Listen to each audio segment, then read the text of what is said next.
Hey, kali ini kita bakal nge-review mobil dari Honda yang keluaran tahun 2014 kemarin, yaitu all new Honda Jazz.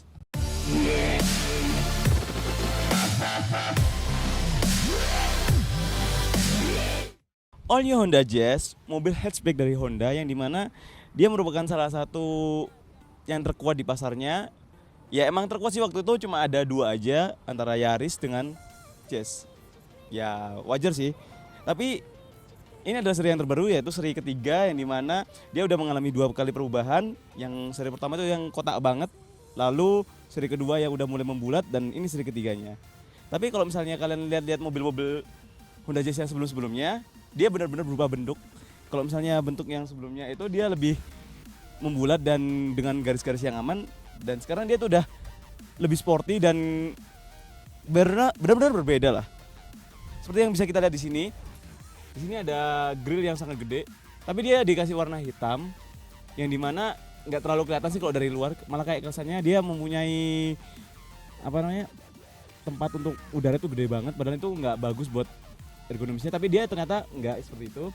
Dia ada logo RS di sini, dan dia ada woofer juga di sini, subwoofer.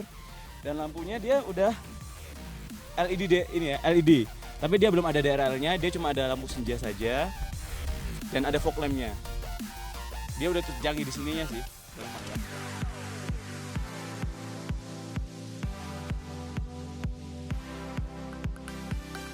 Untuk di bagian samping, dia bannya sendiri udah menggunakan Bridgestone, yang dimana dia tuh ringnya itu 16 dan ketebalan 185/55, yang dimana dia tuh peleknya sendiri dia udah menggunakan two tone, dan bagian depan dia menggunakan rem cakram.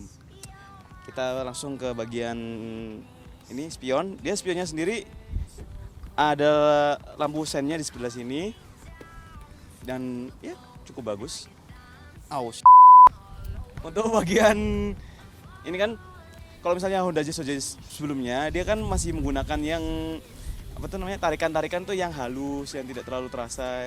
Tapi yang ini benar-benar tajam banget, dan ini benar-benar bukan seperti Honda Jazz yang sebelum-sebelumnya, membuat lebih sporty, tapi gak semua orang suka sih. Nah, sekarang kita lihat bagian belakangnya. Bagian belakang dari Honda Jazz ini benar-benar baru ya. Kalau misalnya kalian tahu Honda Jazz yang sebelumnya, dia itu belakangnya itu kayak main aman dengan desain-desain yang santai. Tapi dia benar-benar sekarang beda banget. Lebih kayak montok-montok gimana gitu.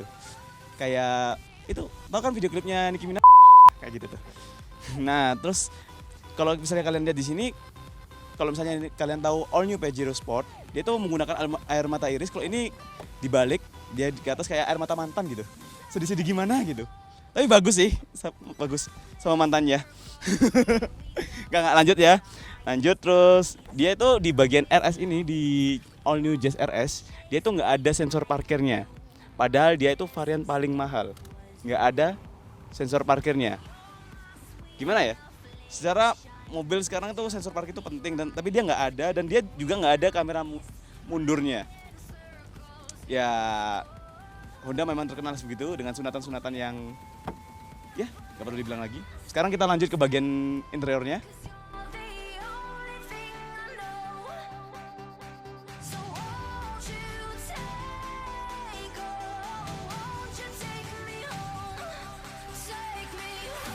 Oke, sekarang kita di bagian interior dari all new Honda Jazz ini. Seperti yang bisa kalian lihat, dia benar-benar baru dashboardnya, yang dimana dia itu udah lebih bagus dan lebih keren. Kalau misalnya kalian bisa lihat di sini speedometernya dia itu udah menggunakan kayak 3 lingkaran gini yang udah cukup canggih, yang dimana di kanan itu digital, dan ini untuk indikatornya. Kalau di all new Honda Jazz ini, kalau misalnya kalian sedang berkendara nyetir, kalau misalnya kalian ergonomis, dia warnanya jadi hijau. Kalau misalnya boros, ntar ada indikator warna-warna lainnya. Dan di sini bisa kalian lihat mobil ini punya setir yang baru, yang dimana dia ada cruise controlnya, ada pedal shiftnya, ada audio steering switch controlnya. Terus untungnya all new Honda Jazz ini dia dual steering dan teleskopik. Jadi kalau misalnya kalian tidak sesuai dengan tinggi badan kalian bisa mengaturnya dengan mudah. And then di sini kalian bisa lihat ya, AC-nya ini dia masih AC yang kayak kompor gas, masih putar-putaran gitu.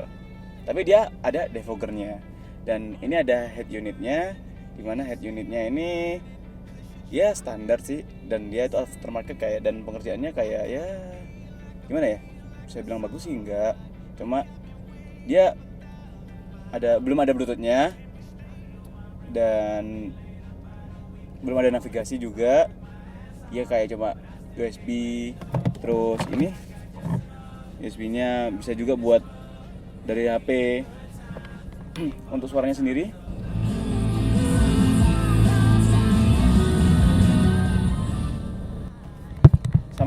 sama kayak Honda Jazz yang sebelumnya. Jadi nggak ada bedanya dari kualitas suara, karena Honda Jazz yang sebelumnya juga udah bagus. Tapi yang perlu dinotis di sini adalah kurang practicality-nya itu kurang, karena di sini untuk tempat-tempat penyimpanannya nggak terlalu banyak. Di sini ada cup holder satu di sini, terus ada tempat untuk taruh uang-uang atau barang-barang di sini. Terus ini pegangan tangannya sini. Oh iya, di sini bisa dilihat ya. Ini ada ya standar, ada untuk ini retractable-nya, terus untuk ngatur kaca spionnya.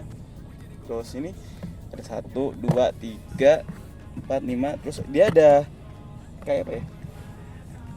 Dibilang armrest bukan sih, tapi dia katanya si Honda sih kayak armrest. Dia bisa buat nyimpan barang, tapi dia rendah banget, tapi nggak enak buat pegang, taruh tangan di sini. Nah, kita coba lihat ke bagian belakang yuk.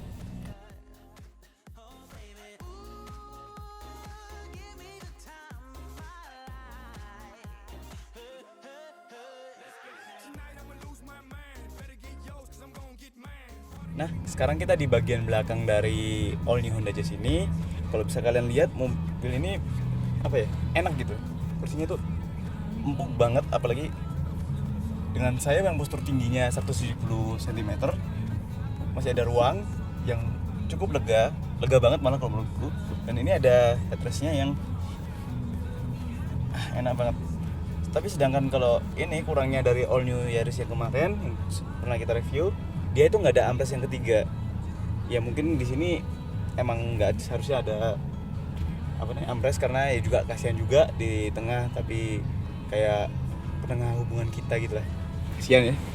Tapi kursi ini cukup dinotis karena dia ada isofix-nya. Jadi kalau kalian yang punya anak bayi, kalian bisa naruh kursi bayi kalian di sini. Terus di sini juga ada untuk tempat naruh barang di sini. Terus ada untuk cup holder di sini untuk naruh barang juga. Yang perlu diacungi jempol dari Honda sendiri itu punya kursi yang sangat practicality-nya bagus banget. Misalnya gini, kalau misalnya all new Honda Jazz ini, dia tuh bisa kalau mau bawa barang-barang yang tinggi bisa dinaikkan kursinya. Jadi kalian bisa bawa kayak gini. Kalian tuh bisa kayak bawa barang tanaman gitu ya, bisa bawa kenangan mantan mungkin, enggak lah. Ya seperti itu. Dan juga dia juga bisa dilipat rata lantai. Kayak gitu. Rata lantai dari belakang sampai depan, dia rata lantai banget. Seperti itu. Oh ya, ada satu hal yang perlu dinotis dari Honda, yang dimana dia tuh di bagian promosinya dia bilang kalau kursinya ini bisa dibuat tiduran. Kita coba ya. Kalau misalnya kalian mau membuat ini seperti kasur, kan bisa buat bubuk nih, katanya Honda. Pertama caranya cukup dilepaskan dulu headrestnya. Kursinya dimajukan dan ditidurkan. Oh, nggak bisa. Sebentar ya.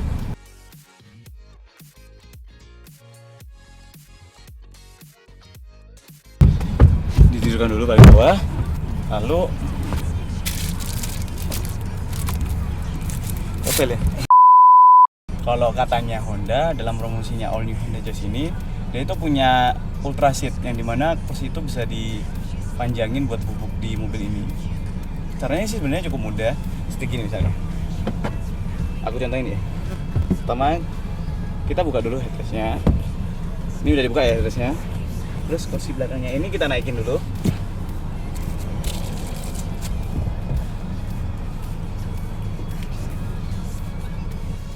Untuk kursi depannya kita majuin dan kita tidurin,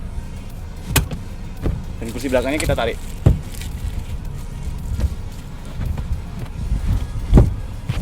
Nah, jadilah ultra seatnya ini. Jadi kalian bisa bobok di sini.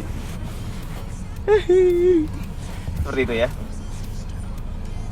Ya itulah kelebihan dari Honda yang cukup aku acungi jempol dari sisi keunikan dia dalam berinovasi. Oke, sekarang kita ke bagian kesimpulan dari All New Honda Jazz ini. Seperti yang bisa kalian lihat tadi, kalau All New Honda Jazz ini memiliki banyak perubahan, mulai dari segi eksterior hingga interior. Yang patut aku ajungi jempol terutama bagian dari kepraktisan dari mobil ini, yang terutama untuk bagian kursinya yang bisa diberdiriin. Kalau misalnya kalian pengen bawa barang-barang yang tinggi, kalau misalnya kalian tidur, bisa kursi bagian depan dimajuin untuk jadi ultra seat. Itu cukup banget praktikal. Tapi untuk beberapa yang saya kurang suka, yaitu mesinnya dari yang CVT. Untuk CVT ini dia itu ya bisa dibilang bukan mesin yang cukup bagus karena tidak begitu fun to drive untuk orang yang suka mengemudi. Tapi kalau misalnya kalian adalah orang yang suka bawa keluarga, bawa orang banyak, yang mengutamakan kenyamanan, kesempurnaan, cinta. Bercanda aja. Kalau misalnya kalian mengutamakan kenyamanan, kalian bisa ngambil mobil ini yang bawa keluarga kecil ya. Kayak anaknya masih umur 5-10 tahun. Ini mobil yang cocok karena mobil ini dengan suspensi yang empuk dan juga mesin yang tidak begitu cepat, tapi bisalah untuk dibuat ngebut sesekali.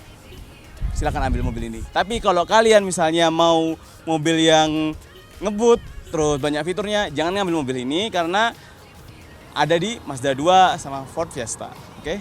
Untuk harganya itu sendiri, mobil ini di harga di Surabaya kisarannya antara 250 juta hingga 260 juta untuk harga tipe RS ini. Oh ya, mobil ini saya dapatkan dari mobil teman saya, pinjaman mobil teman saya. Kalau misalnya kalian mau minjem mobil di daerah teman saya, bisa langsung lihat di deskripsi kita. Kalau misalnya kalian ada saran dari video kita, bisa langsung komen di bawah. Kalau misalnya kalian suka, jangan lupa di like. Kalau misalnya kalian merasa ini bermanfaat, langsung aja share. Kalau misalnya ingin berlangganan dan pengen tahu video-video kita berikutnya, langsung aja subscribe ya. Kalau misalnya kalian kepo-kepo sama Instagram kita, langsung aja ada di deskripsi kita. Bye!